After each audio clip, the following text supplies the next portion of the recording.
जम्मू कश्मीर में विधानसभा चुनाव की घोषणा हो चुकी है। चुनाव आयोग ने आज घोषणा कर दी है। 3 चरणों में विधानसभा के चुनाव होने हैं। वहाँ लोकसभा के चुनाव हुए।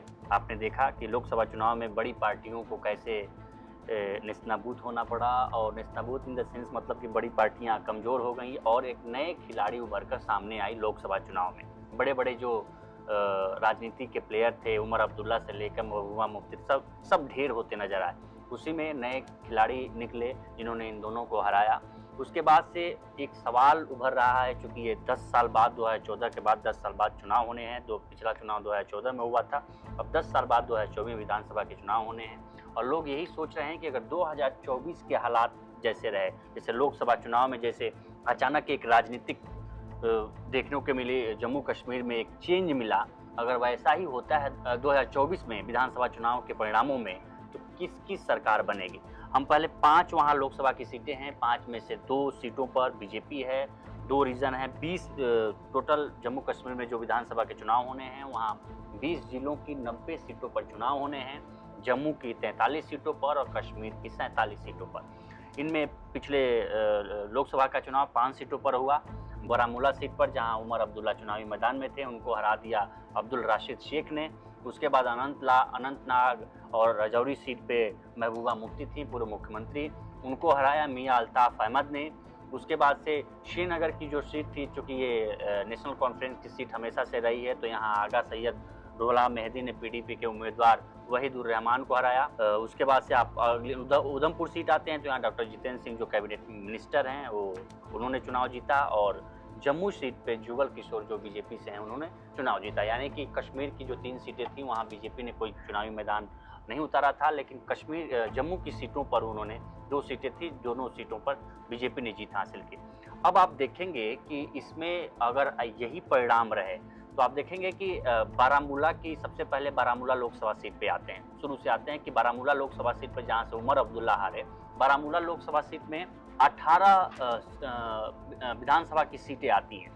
18 विधानसभा की सीटें आती हैं, जिसमें नेशनल कॉन्फ्रेंस ने 2 सीटें जीती, पीडीपी ने 1 सीट जीती और अवामी इत्तेहाद पार्टी ने 15 सीटें जीती। एक नई खिलाड़ी के रूप में उभर के ये पार्टी आई है और उन्होंने ऐलान भी किया है कि इस बार वो बारामूला वाली जो 15 लोकसभा सीटें हैं, विधानसभा का चुनाव लड़ेंगे। अगर वो चुनावी मैदान में आते हैं तो एक बड़े खिलाड़ी के रूप में उभर के आ सकते हैं। अब आते हैं राजौरी सीट पे, अनंतनाग राजौरी लोकसभा सीट पे। इसमें भी 18 विधानसभा की सीटें थी, जिसमें 15 सीटों पर नेशनल कॉन्फ्रेंस ने लीड किया, पीडीपी ने 3 सीटों पे।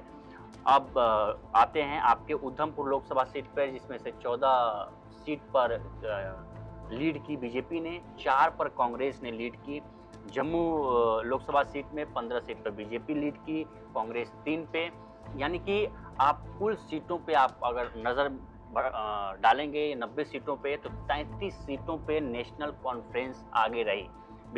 लोकसभा चुनाव में जो विधानसभा की 18 सीटें डिवाइड हुई थी, उनमें से 33 सीटों पर नेशनल कॉन्फ्रेंस आगे रही, 29 सीटों पर बीजेपी आगे रही, अवामी इत्तेहाद पार्टी 15 सीटों पर, कांग्रेस 7 सीटों पर और 5 सीटों पर पीडीपी और 1 सीट पर पीपुल्स कॉन्फ्रेंस।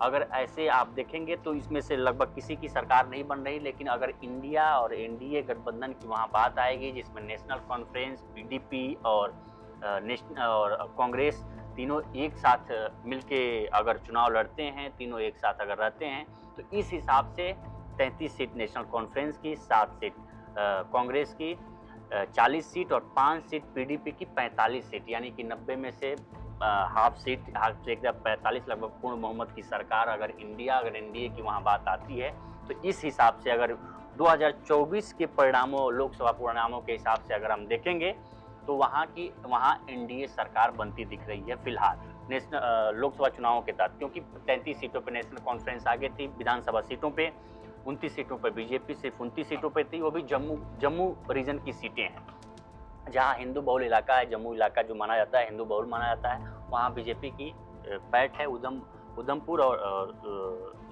जम्मू। तो ये पूरा सिनारियो बन रहा है कि अगर 2024 लोकसभा चुनाव जैसे परिणाम आया, अगर वैसा ही होता है, तो निश्चित तौर पे इंडिया गठबंधन की वहाँ सरकार बनेगी। तो फिलहाल इस वीडियो में इतना ही। बाकी देश दुनिया की तमाम खबरों के लिए बने रहें लोकमत हिंदी के साथ। नमस्कार।